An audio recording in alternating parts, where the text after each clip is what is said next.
Bueno, pues estoy en primer año de Escuela de Medicina y por ahora mis intereses van dirigidos hacia la especialización de gastroenterología. Yo soy estudiante de segundo año. ¿Y cuál es la especialidad a la que tú aspiras? Yo quiero ser ginecóloga obstetra. Pues por ahora me interesa endocrinología reproductiva e infertilidad, que sería a través de obstetricia y ginecología. Hasta el momento me interesa medicina interna o MedPeds, que es una doble especialidad entre medicina interna y pediatría y me permite atender a cualquier persona, cualquier edad. Ha sido un proceso emocionante, ¿verdad? Recibir una carta de admisión para estudiar medicina aquí en el recinto, pues ha sido un evento muy importante para mí en mi vida.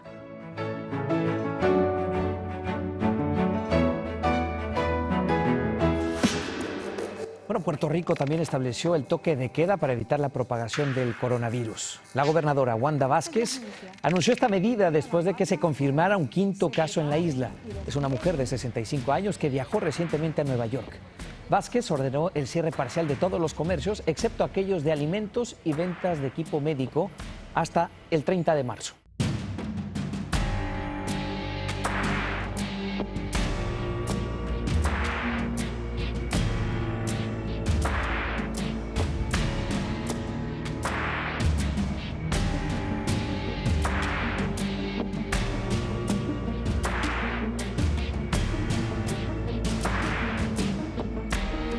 El cierre en Puerto Rico fue un lunes 16 de marzo y el viernes previo a ese lunes no sabíamos que eso iba a ocurrir. Nuestra escuela de medicina, en términos generales, no estaba adiestrada, nuestra facultad, para el trabajo a distancia. De modo que nosotros como facultad tuvimos que aprender rápido, en estado de emergencia, para poder continuar el semestre y empezar el nuevo año académico, que creíamos que ya iba a estar resuelto.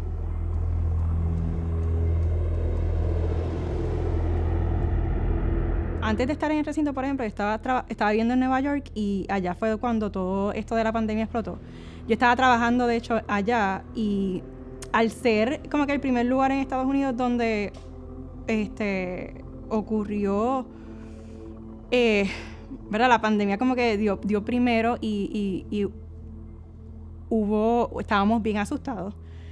Yo creo que rápido entendí lo que implicaba la pandemia. Como que recuerdo, un vecino mío se murió.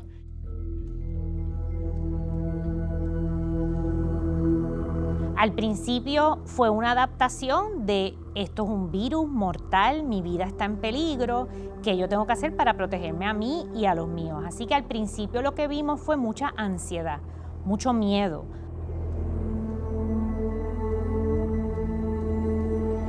Ya una vez estuvo establecida la política de, ¿verdad?, cuáles iban a ser las medidas de salud pública, entonces adaptarme a tener que estar en mi casa, en lockdown, como estuvimos, ¿verdad?, por varias semanas, meses. La carrera de medicina necesita de estar en contacto no solamente con la facultad, sino con pacientes, para que ellos vayan aprendiendo lo que van a tener que practicar por el resto de sus vidas.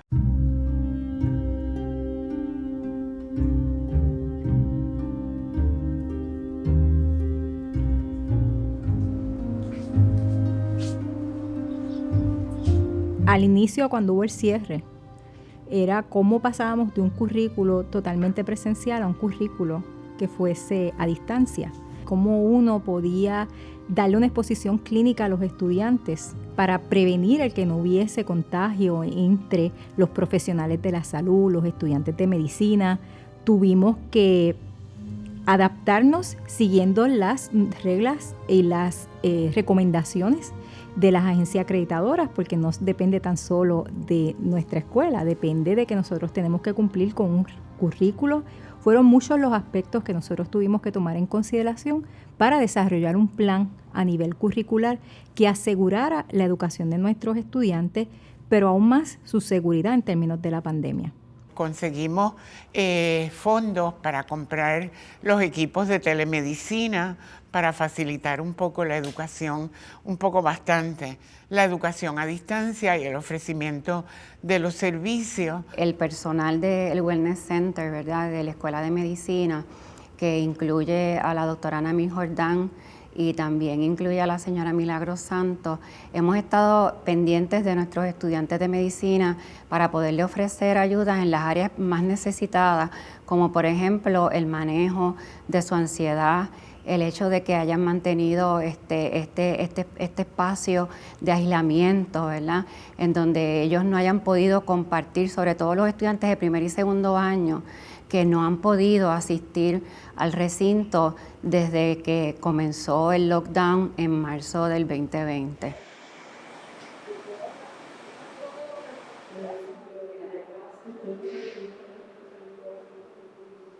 Siempre te dicen que la escuela de medicina es difícil, pero nadie se esperaba lo que nos pasó, ¿no? Nadie se esperaba que fuera a este nivel. Nos decían que teníamos que ponernos como una burbujita, porque nosotros tenemos que estudiar tanto y que tenemos los boards que son tan importantes, pero la burbujita se hizo bien tangible, porque siento que no veo el otro lado de la carrera, que no sea estudiar.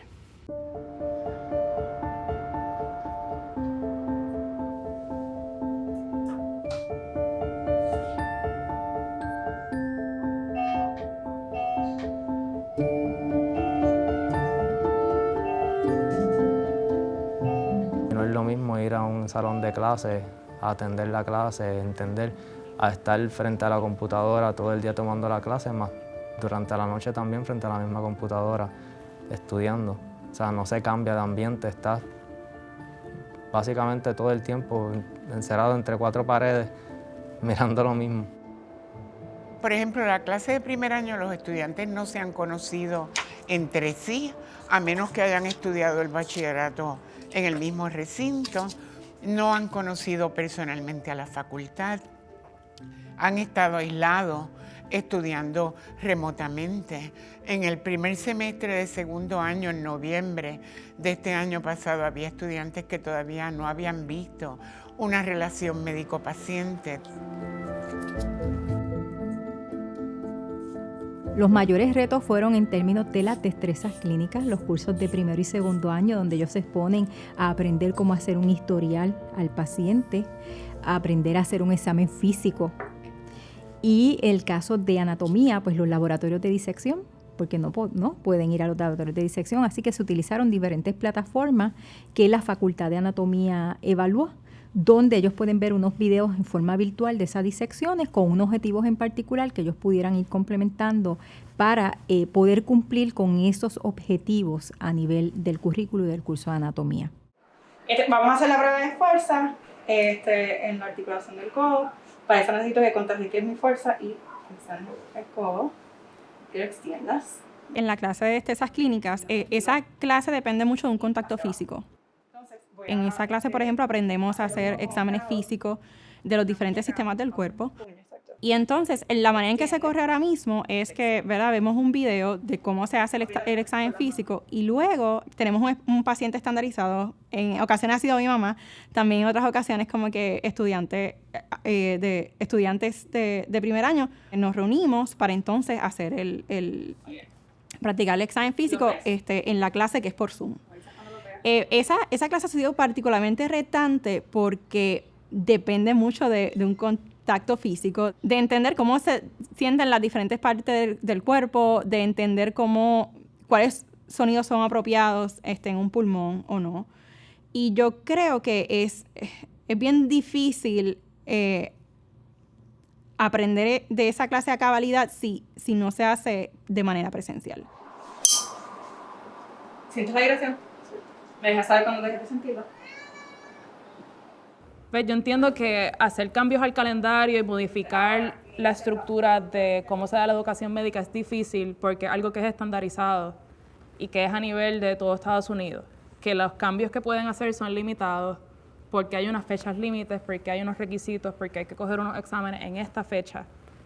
Pero yo pienso que algo que sí pueden hacer y sin hacer muchos cambios es mantener una comunicación más abierta con los estudiantes,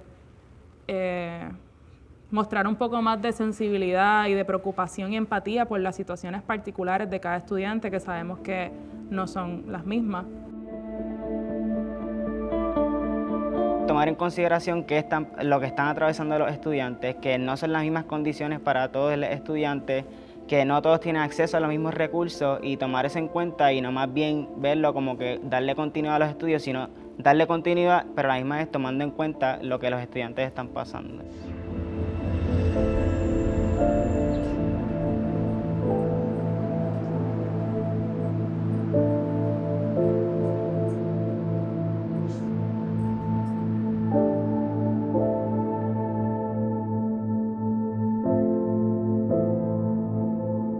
En Puerto Rico, lo primero que tenemos que tomar en consideración en términos del impacto de la pandemia es que esto ocurre en el contexto donde los puertorriqueños ya habíamos venido de vivir varios eventos traumáticos y de estrés extremo, empezando por la época de huracanes del 2017, el huracán Irma, huracán María, después, ¿verdad?, toda la inestabilidad política que ocurrió en el verano del 2019, terremotos, y entonces ocurre la pandemia. Yo no creo que mucha gente en generaciones hayan visto una cosa como esta.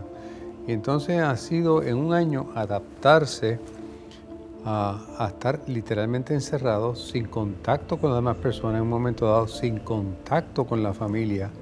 Esto tiene que haber afectado psicológicamente y, excluyendo lo económico, tiene que haber afectado a mucha gente.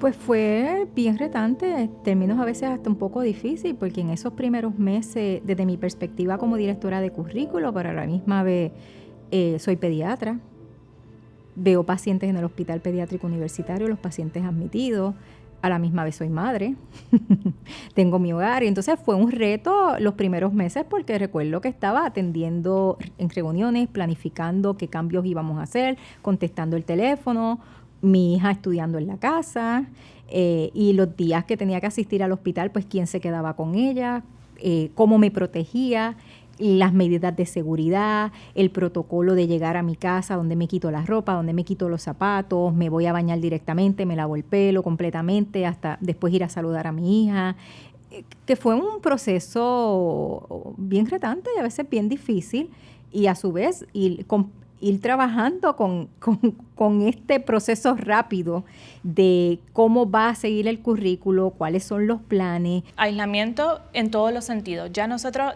sabemos que el recinto de ciencias médicas, por lo que es como institución, es una burbuja. Y la pandemia lo que nos hizo es nos aisló aún más de la comunidad a la cual se supone que nosotros sirvamos.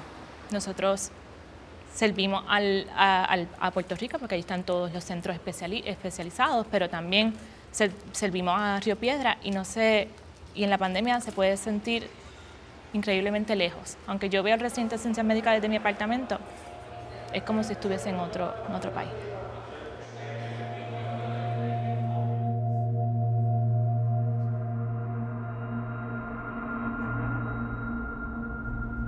Yo no visualizaba, por ejemplo, mi casa como un lugar de estudio. Entonces, ese hecho de poder diferenciar cuál va a ser dónde yo voy a dedicar tiempo a mis estudios, dónde le voy a dedicar tiempo al ocio, y eso al principio fue bastante difícil. También mi madre durante el semestre pasado, pues, le dio COVID, y pues esas semanas para mí fueron bien difíciles. ¿Cómo yo puedo enfocarme en mis estudios cuando tengo esta persona que yo quiero y amo, que me está preocupando, y no puedo enfocarme completamente porque quiero saber qué está pasando, y es bastante difícil? Y no fue hasta finales del semestre pasado que pues tomé la decisión de empezar a buscar ayuda, porque pues uno tiene que aceptar que también a veces se le hace a uno difícil manejar las cosas solo, y no es hasta ahora, casi un año después, 8 o 9 meses, que me siento más en control sobre mis estudios y más en control sobre mis emociones y poder manejar un poquito mejor las cosas. Creo que mi experiencia particular me ha retado mucho a balancear mi salud mental. He tenido que tener muchos cambios en mi vida. Tuve que ir a una psicóloga por primera vez. Me mudé de mi casa por primera vez. Han sido muchos cambios aparte de la pandemia, así que tratar de manejar eso y aún así buscar un balance y estudiar prestando la atención a lo que estoy estudiando, porque también tengo esa presión de que lo que estoy estudiando de lo que estoy estudiando va a depender la vida de una persona en algún momento, así que no puedo echarlo a un lado y ya. Creo que eso ha sido lo más difícil, mantenerme humanizada en el proceso.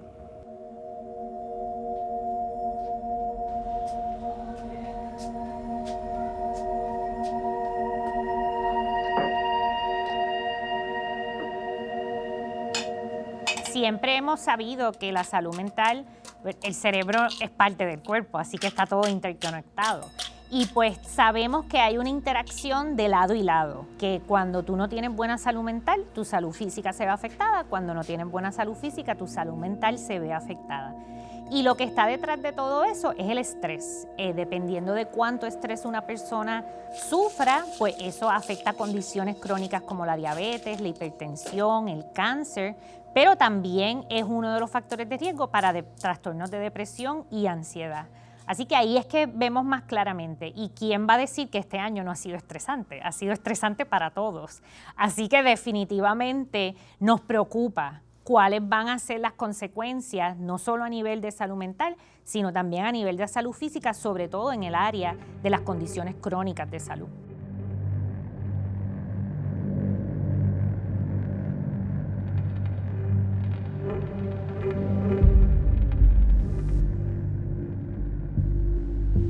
Bueno, no hay duda que los ha afectado. De hecho, el primer paciente diagnosticado en Puerto Rico fue un paciente mío con linfoma y murió. Esta epidemia se ha basado mayormente en el paciente complicado. Las estadísticas son pacientes de intensivo, pacientes en respiradores, pero cuando el paciente llegaba al hospital, estaba todo el mundo muerto del miedo, por supuesto, porque wow, si esto se transmite por la saliva, por un estornudo, esto tarde o temprano me va a tocar a mí. Sin embargo, tú llegabas a un hospital y tú tenías la enfermera, tú tenías el médico de cabecera, tú tenías un infectólogo, tú tenías un neumólogo. Había un equipo de trabajo bregando con esta pandemia actual, con el COVID. Y hay que darle valor a la gente que ha estado al lado de esos pacientes intensivos. Yo no he visto una infección viral, una pandemia, que se haya bregado tan rápido y la enfermedad y el virus causante de esta enfermedad se haya analizado tan rápido y se haya bregado tan rápido. Por ejemplo, en marzo del 2020 no sabíamos qué hacer con este virus. Llegaban al hospital y dicen, pues, ¿qué podemos hacer? Entonces me acuerdo que en el 2020 hubo una discusión sobre el uso de esteroides en estos pacientes. En marzo de 2020 los esteroides estaban contraindicados. Luego, mayo 2020, unos cuantos meses después, 2 meses después, salió un estudio inglés que sí podían, los pacientes que estaban ya en una fase más avanzada, podían mejorarse con el uso de cortisona intravenosa. Estamos buscando el momento preciso en que se le pueda dar metilprednisolona, que es un tipo de cortisona que es antiinflamatorio, a algunos pacientes que son susceptibles a desarrollar problemas pulmonares, ¿no? que se puedan complicar y que se vayan a ir en fallos respiratorios.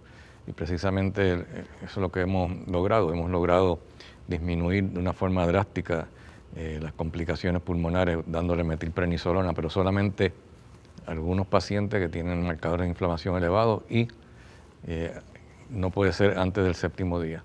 O sea que el tema pues es bastante más complejo de lo que mucha gente piensa.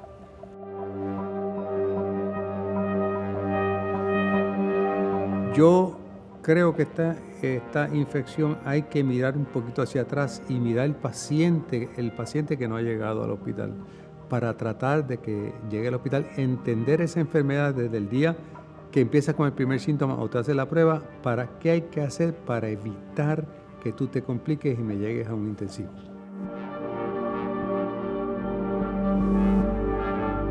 En esta pandemia se unió todo el mundo ha aportado algo. El médico, infectólogo, médico primario, terapista, enfermera, que están en el hospital han aportado muchísimo a estos pacientes.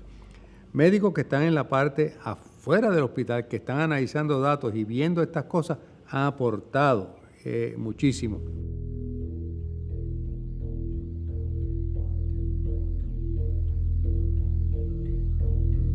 En ese periodo, pues entonces yo comienzo a ver qué está ocurriendo en los demás países. Me transporto al ébola, ¿verdad?, en África, y busco los protocolos que ellos hacían para poder controlar las pandemias en África. Y allí veo pues lo que es el protocolo de rastreo de contactos de África. Y utilicé exactamente ese mismo protocolo, pero ajustado a la historia natural del coronavirus, lo que sabíamos en ese momento, el tiempo de incubación, cómo se transmitía de persona a persona, para poder ir identificando, ¿verdad?, esos contactos.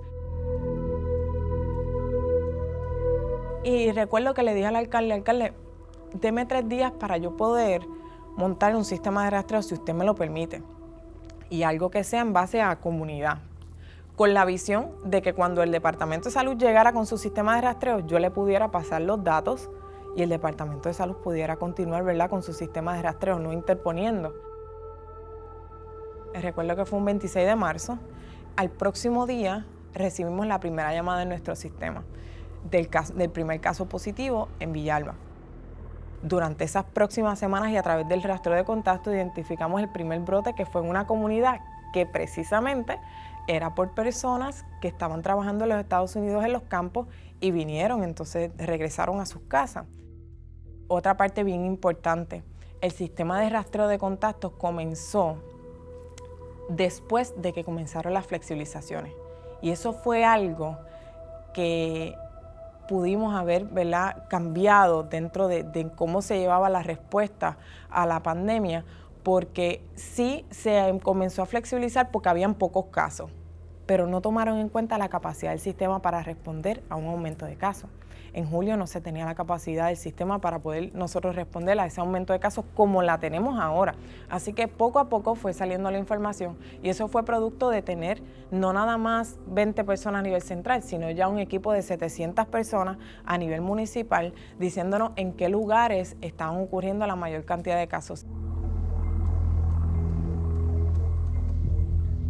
En términos de poblaciones, los que más se han visto afectados es la clase trabajadora, que es la población afectada en términos de contagio, ¿verdad? Aquí se juntan varias cosas, porque si tú estás en un ambiente donde hay más exposición porque tú tienes que ir a trabajar, tú no puedes faltar. Hay gente que tiene el trabajo, yo tengo el privilegio de haber podido trabajar desde mi casa, pero esa no es la realidad de mucha gente. Mientras más pobre tú eres, más expuesto estás, así que tienes que ir a trabajar, te tienes que exponer. Y si te enfermas, no lo puedes decir, porque si lo dices te sacan. No es un virus y unos síntomas, es todo el componente que causa un virus a nivel social, a nivel mental, ¿verdad? Había que humanizar la salud, darle a las personas esa comprensión que necesitaban, esa educación, era un componente completo.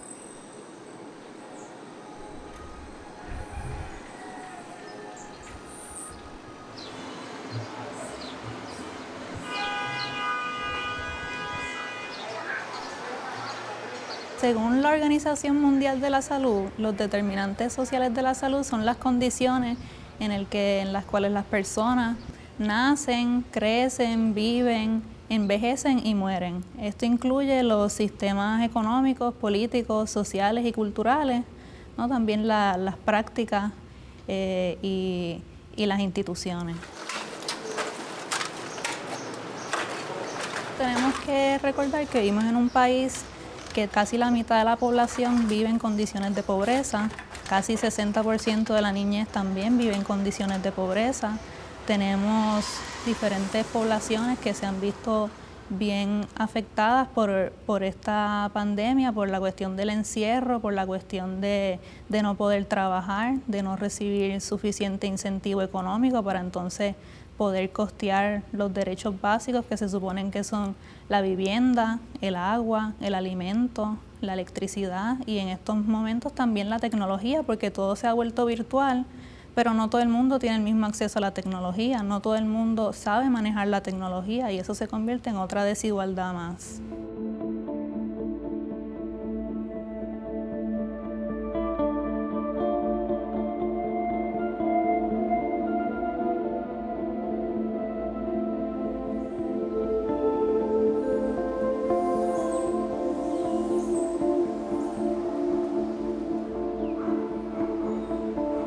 cada vez que hay un fenómeno de crisis, un fenómeno atmosférico, una tragedia social o una pandemia, como es el caso del COVID-19, las comunidades en situación de vulnerabilidad sufren la peor parte. Las mujeres, la niñez, las personas de mayor edad, las personas en situación de calle, y eso no deja fuera las comunidades LGBTIQ que viven obviamente en situación de vulnerabilidad y reciben los embates de cualquier fenómeno, los reciben con mayor crudeza.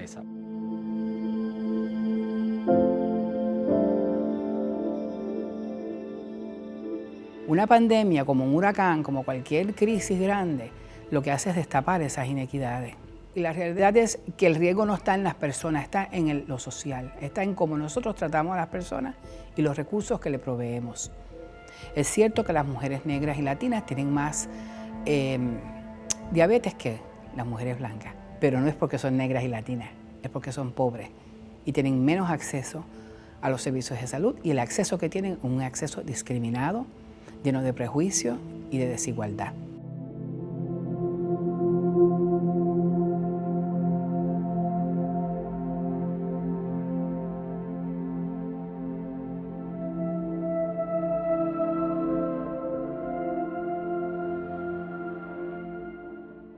Cuando miramos entonces cómo tú traduces eso en nuestro país, vas a encontrar algunos pueblos de la isla que son eminentemente, casi totalmente su población negra. Me refiero a Loíza, me refiero a Guayama, a Arroyo y a otros pueblos.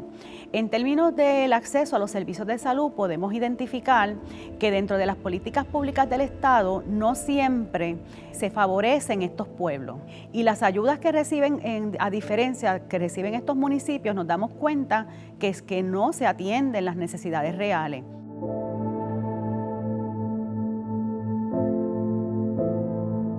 Cuando miramos a las mujeres como grupo poblacional, estamos hablando de una diversidad tremenda. Y eso lo tenemos que considerar a la hora de mirar el impacto de la pandemia en las vidas de las mujeres. Por ejemplo, tendríamos que hablar de las mujeres inmigrantes y lo que implicó para ellas, al estar muchas de ellas indocumentadas, el no tener acceso a las ayudas y a los incentivos gubernamentales que se generaron durante la pandemia, el no tener acceso a beneficios como los del PAN, y enfrentarse al cierre de escuelas donde estaban sus niñas y niños y donde ya no había entonces la posibilidad ni de un desayuno ni de un almuerzo. Súmese a eso entonces la falta de acceso a servicios de salud, el cierre de sus espacios de trabajo como empleadas domésticas o de otra índole y la pérdida total de ingresos. Cuando consideramos mujeres con diversidades, mujeres que pudieran tener condiciones de salud mental o mujeres que tienen condiciones de salud crónica, sabemos que los cierres de oficinas médicas provocaron distintos efectos. Por ejemplo, el no tener acceso a las citas para dar atención a sus servicios básicos para atender condiciones crónicas, o el encontrarse con situaciones de desestabilización de su condición de salud mental y no tener acceso a servicios médicos inmediatos o el acceso a los medicamentos para mantener una estabilidad. Si miramos desde otra parte lo que tiene que ver con las mujeres en situaciones de violencia, sí hubo un aumento en las estadísticas de violencia hacia las mujeres en el periodo de la pandemia. Estamos hablando de mujeres que se quedaron encerradas en sus casas con las personas agresoras y con la impresión creada por el propio gobierno de que no habían servicios accesibles para atender esa situación de violencia. Y en efecto, pudimos ver también un aumento en el número de feminicidios y de transfeminicidios en toda esa etapa temprana de la pandemia, y nosotras atribuimos eso no solamente al hecho de que ya vivimos en un país desigual, sino a que las condiciones que exponían a las mujeres a la violencia se recrudecieron.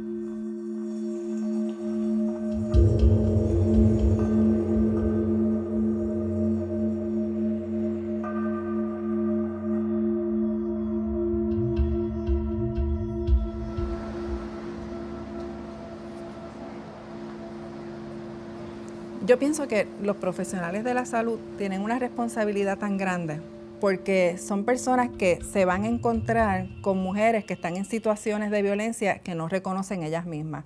Y en la medida que los profesionales de la salud se preparan para identificar esas situaciones, identificar también cuáles son las causas de la violencia de género, pueden tener una mejor respuesta y pueden ser un instrumento bien valioso a la hora de responder a la violencia hacia las mujeres.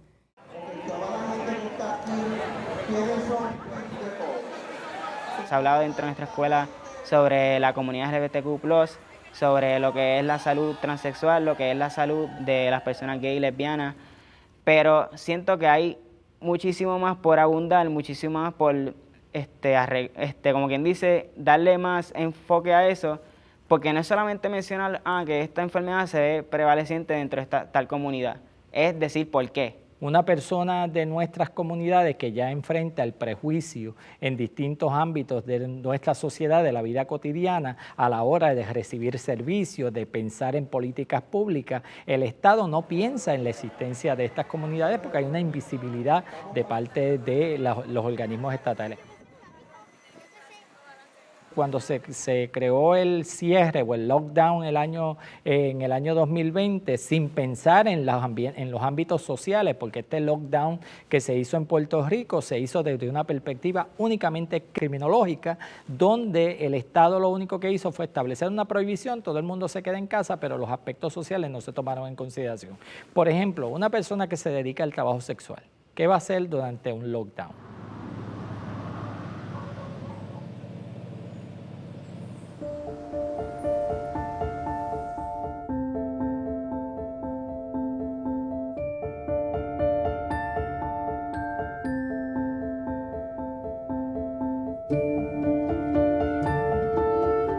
La parte que tiene que ver con la niñez ha sido muy difícil porque obviamente el que estén de alguna manera, ¿verdad?, desconectados de sus ambientes naturales, donde desarrollan un grupo de amigos, desarrollan las capacidades y las estrategias, ¿verdad?, de solución de problemas en los contextos sociales.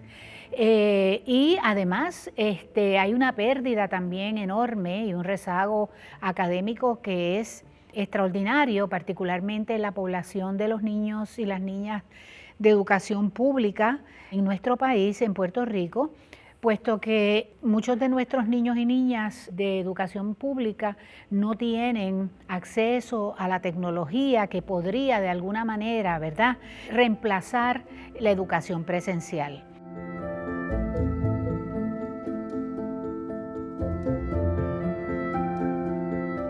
Así que desde esa perspectiva nosotros, los psicólogos, ¿verdad?, y los especialistas en conducta humana y en el área escolar, entendemos que nosotros vamos a tener que trabajar fuertemente y hacer un plan de trabajo, ¿verdad?, a corto y largo plazo para que ese bache en términos sociales y educativos pueda ser de alguna manera subsanado en los próximos meses y probablemente en los próximos años.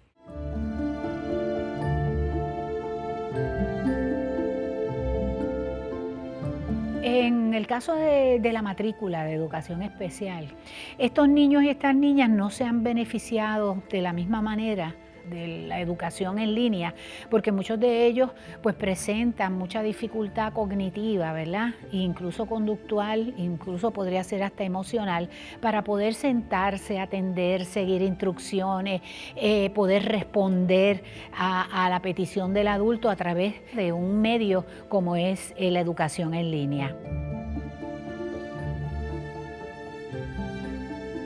Gran parte de los niños y niñas del sistema público de enseñanza del país viven bajo condiciones de pobreza. Así que hay ciertos servicios fundamentales que la escuela le provee a los niños, como lo son, por ejemplo, el aspecto de la nutrición. La nutrición es importantísima en los primeros años de vida, porque en los primeros años de vida se da todo un desarrollo del sistema nervioso central, lo que nosotros llamamos el cerebro, ¿no?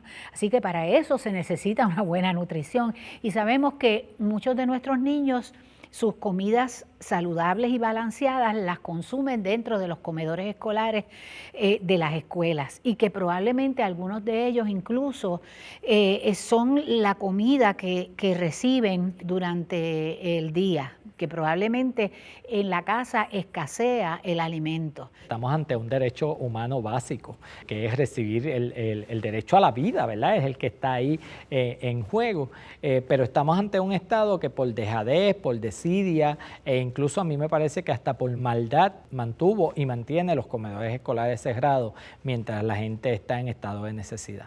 La organización de la mesa social realizó una demanda al gobierno para obligarle a cumplir con su obligación, teniendo los recursos tanto económicos como de infraestructura y de personal para que pudiesen abrir esos comedores para no solo alimentar a la comunidad escolar, sino, o sea, no solo al estudiantado, sino a las familias y la comunidad.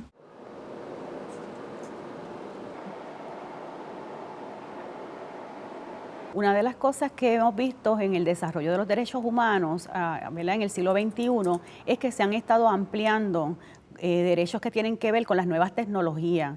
Y una de las cosas que precisamente es el derecho al acceso a la Internet. También es el derecho a la información. Una de las inquietudes que uno tiene como estudiante es el momento de tomar el examen. Muchos dependen de una continua conexión al Internet. Se toman desde la casa. Como sabemos, el sistema eléctrico en Puerto Rico no es muy estable. Y en ocasiones, el día antes del examen, se me ha ido la luz por varias horas.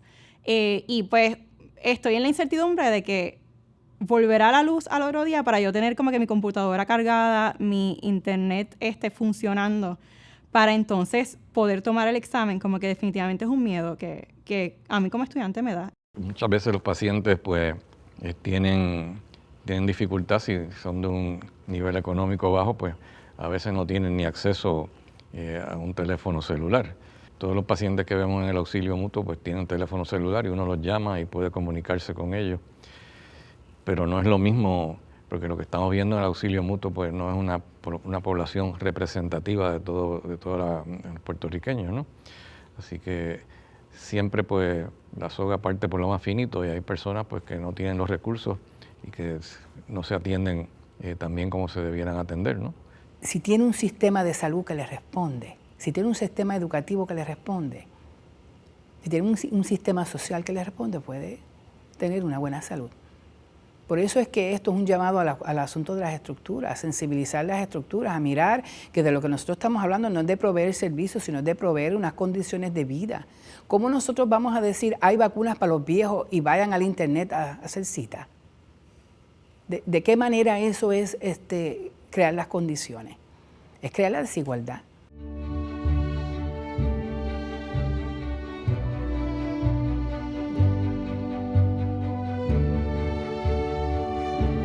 Yo no creo que haya habido una pandemia que en un año tú hayas entendido qué es lo que está ocurriendo desde una fase viral, una fase inflamatoria, a llegar a una vacuna y empezar a vacunar gran parte de la población en escasamente 12 meses.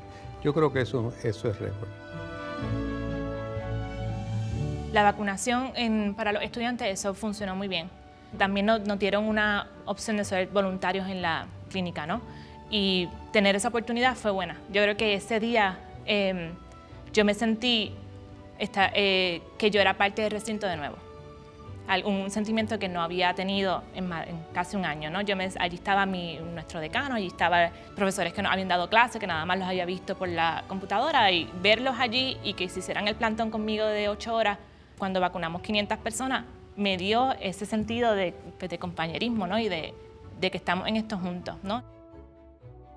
Tuve la oportunidad de participar como voluntario del centro de vacunación. Fui el día que estaban vacunando a los jubilados. Así que pues el llevarlo, ayudarlo, o sea, es una experiencia, todos agradecían como que ha sido muy buena la organización, que me han ayudado, o sea, han estado pendientes de mí, así que ver cómo nos vamos movilizando para combatir esta pandemia es bien importante, porque esto va a pasar y tenemos que, para que eso pase, tenemos que trabajar por ello. Y el estudiante de medicina es un estudiante deseoso de servir a su país, deseoso de servir a sus pacientes desde múltiples perspectivas. Se sienten que aportan algo a la sociedad en términos voluntarios. Los otros participaron con la Guardia Nacional, tomaron los cursos, fueron entonces a áreas clínicas de vacunación de la Guardia Nacional, y en la medida que tienen el tiempo y el currículo lo permite, porque ellos siguen teniendo unas exigencias académicas, pues han podido ir participando.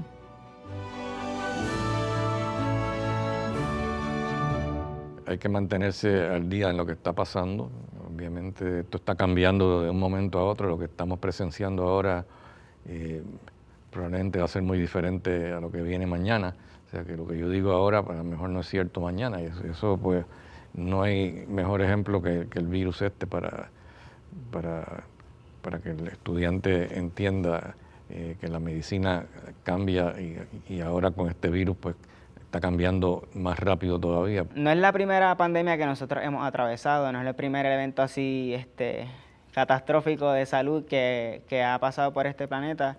Yo entiendo que lo importante es aprender de esas situaciones, de esas pasadas, de esos errores quizás, si así lo queremos catalogar, y estar preparados porque esto es algo que quizás en cierta forma se pudo haber evitado. No esperar hasta que realmente viéramos el efecto del virus en la población para tomar las medidas necesarias, sino que antes de que estas cosas sucedan, nosotros ya estar preparados para enfrentarlo. La vida no va a volver a ser como era, nunca.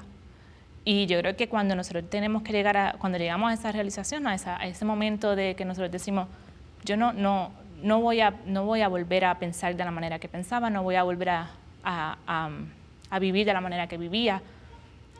Yo creo que es importante que podamos reimaginar nuestro futuro.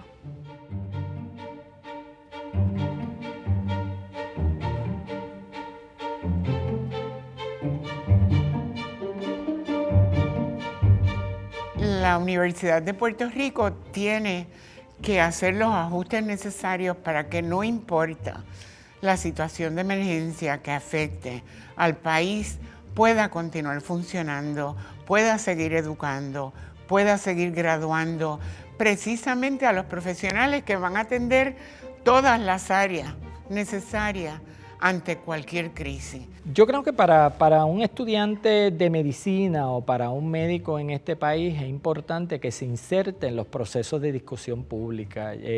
Aquí los debates que hay en el país de las cosas que están pasando, las creaciones de política pública, el desarrollo de legislación, necesita esa mirada de parte de los profesionales de la salud y obviamente que esos factores sociales que inciden en la salud de nuestro pueblo, es que mejor que una persona preparándose en el área de la medicina para que aporte sus conocimientos a la hora de desarrollar políticas públicas. Si no mejoramos la manera en que nosotros proveemos los servicios de salud, lo que cubren los planes médicos, estas políticas a nivel, ¿verdad?, de política pública, de las leyes que se pasan, que rigen la salud, el bienestar de nuestro pueblo, no vamos a ver efectos sobre ello.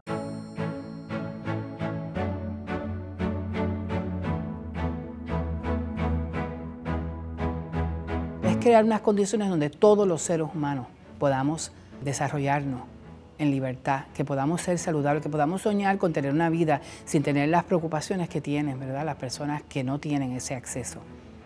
Y es urgente, es un llamado urgente a los estudiantes que van a ver este video, estudiantes de medicina, que se motiven y que se atrevan. Ustedes no se pueden imaginar el impacto que tiene una bata blanca cuando usted está haciendo una declaración. La gente los mira, la gente se detiene, los escucha. Si usted dice algo con prejuicio, si usted dice algo que hace daño a otro, así mismo llega el daño. Si usted, por lo contrario, asume una postura de equidad y la defiende, vamos a tener muchos logros. Porque todavía en esta sociedad los médicos tienen un clout político fuerte y social.